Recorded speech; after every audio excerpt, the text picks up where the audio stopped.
अब आ जाओ फिर एजुकेशन पे। तो education has a very wide meaning, education को बहुत वाइड मीनिंग है, और एजुकेशन को मतलब ये कह लो कि शब्दों में समझा पाना बहुत मुश्किल है।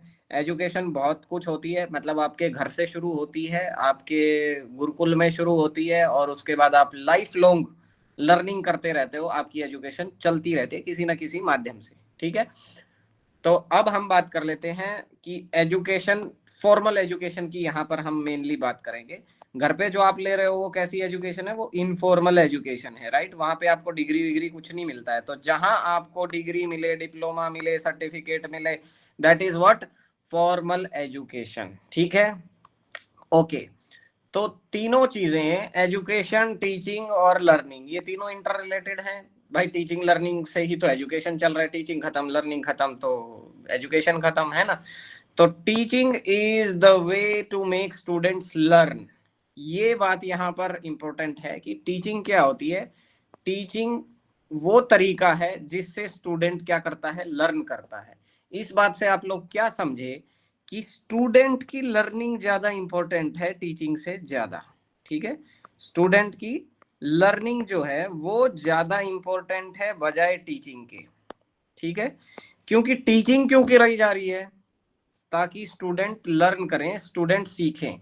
आप चाहे कितना ही अच्छा सिखाते हो, कितना ही अच्छा टीच करते हो, लेकिन अगर स्टूडेंट लर्न नहीं कर रहे हैं तो बात खत्म, टीचिंग खत्म। टीचिंग का उद्देश्य ही यही है कि बच्चे सीखें।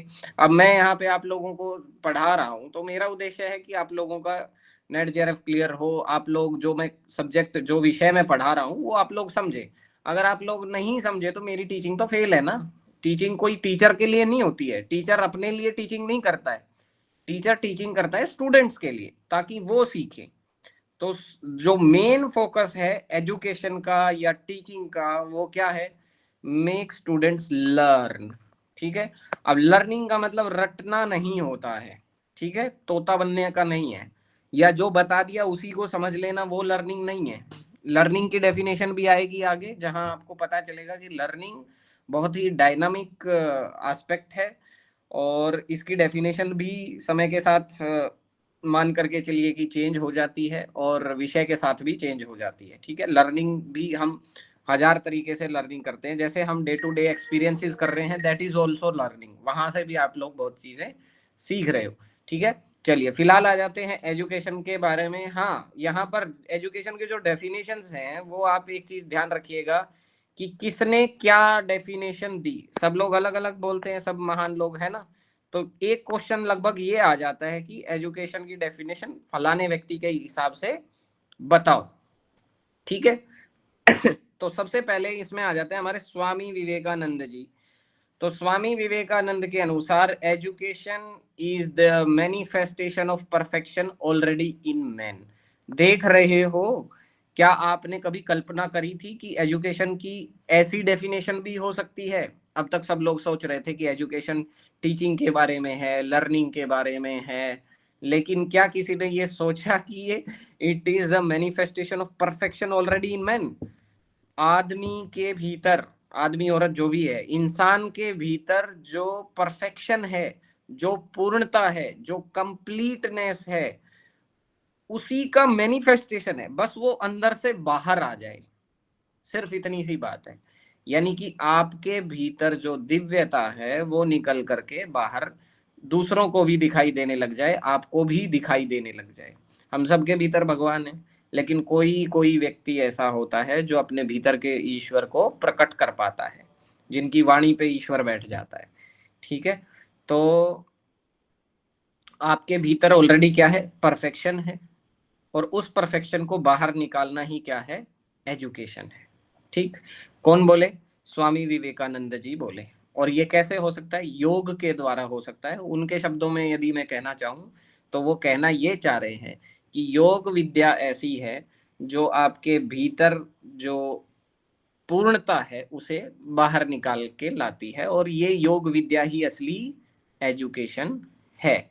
अल्टीमेटली हमारी जो एजुकेशन है उसका उद्देश्य पहले के समय में यही होता था।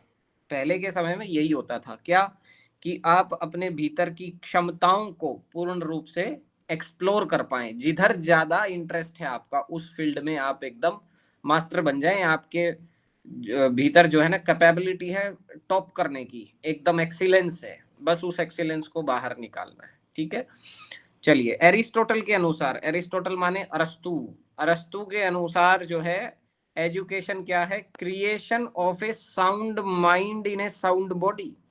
देखो कहीं भी टीचिंग लर्निंग की बात नहीं हो रही है, sound mind in A sound body, ये भी कुछ वैसी ही बात कर रहे हैं जो स्वामी विवेकानंद ने करी। तो ये कह रहे हैं कि साउंड माइंड होना चाहिए आपके शरीर के अंदर, sound body, sound body means your physical health is good and sound mind means your mental health is good. आजकल हमारी एजुकेशन में क्या कमियां हैं, यही तो कमियां हैं। अगर मैं विवेकानंद जी के अनुसार देखूं तो आज की हमारी एजुकेशन कैसी है, जो हमें नौकरी करना सिखाती है, जॉब करना सिखाती है, दूसरे के अंडर काम करना सिखाती है, या मान लो चलो बिजनेस करना सिखाती है। ठीक है, तो बिजनेस करो, जॉब करो, चाहे ओनर बन जाओ किसी चीज के, चाहे अपना कुछ भी कर लो, लेकिन क्या ये सब करने से आपके भीतर की परफेक्शन आ जाएगी? नहीं, इसके साथ में आपको नैतिक मूल्य चाहिए होंगे, मोरालिटी, वैल्यूज चाहिए होंगे, आइडियोलॉजी चाहिए होगी, और अपना रियल नॉलेज चाहिए होगा कि आप एक आत्मा हैं और उस आत्मा के अनुसार आप इस जीवन को जी रहे हैं। So that was the concept according to Vivekananda. और ये जो एरिस्टोटल साहब हैं ये क्या कह रहे हैं कि sound mental and physical health. तो इन्होंने एजुकेशन को सिर्फ मेंटल स्तर पे नहीं रखा, इन्होंने फिजिकल हेल्थ के लिए भी कहा कि अगर आप एजुकेटेड हो और आपकी फिजिकल हेल्थ अच्छी नहीं है, इसका मतलब आप एजुकेटेड नहीं हो। ठीक है, अगर आप एजुकेटेड हो और फिर भी आप डिप्रेशन में हो, फिर भी तनाव में हो, आजकल तो हर कोई है। ठीक है, क्यों? क्योंकि हमारी जो मॉडर्न एजुकेशन है वो इतनी इंक्लूसिव नहीं है जितनी पहले के समय में रही। एरिस्टोटल सोचो किस समय में बता दी अरस्तु ने ये बात, ईसा पूर्व में, ईसा पूर्व या 200 ईस्वी के आसपास की ये बात होनी है। तो आप सोचो कि कितने समय पहले अरस्तु ने ये बात बता दी, और हमारे योग के दर्शनों में, उपनिषदों में वो तो हर जगह है ही है कि भाई आपकी जो फिजिकल हेल्थ है that is also important, your mental health is also important.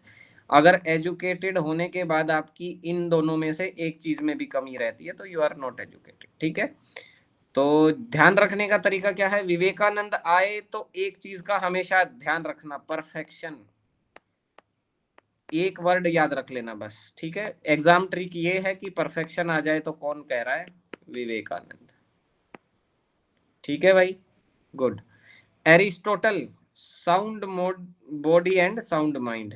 ठीक है, तो साउंड बॉडी साउंड माइंड की बात अगर आ जाए तो कौन है, एरिस्टोटल है। ठीक है,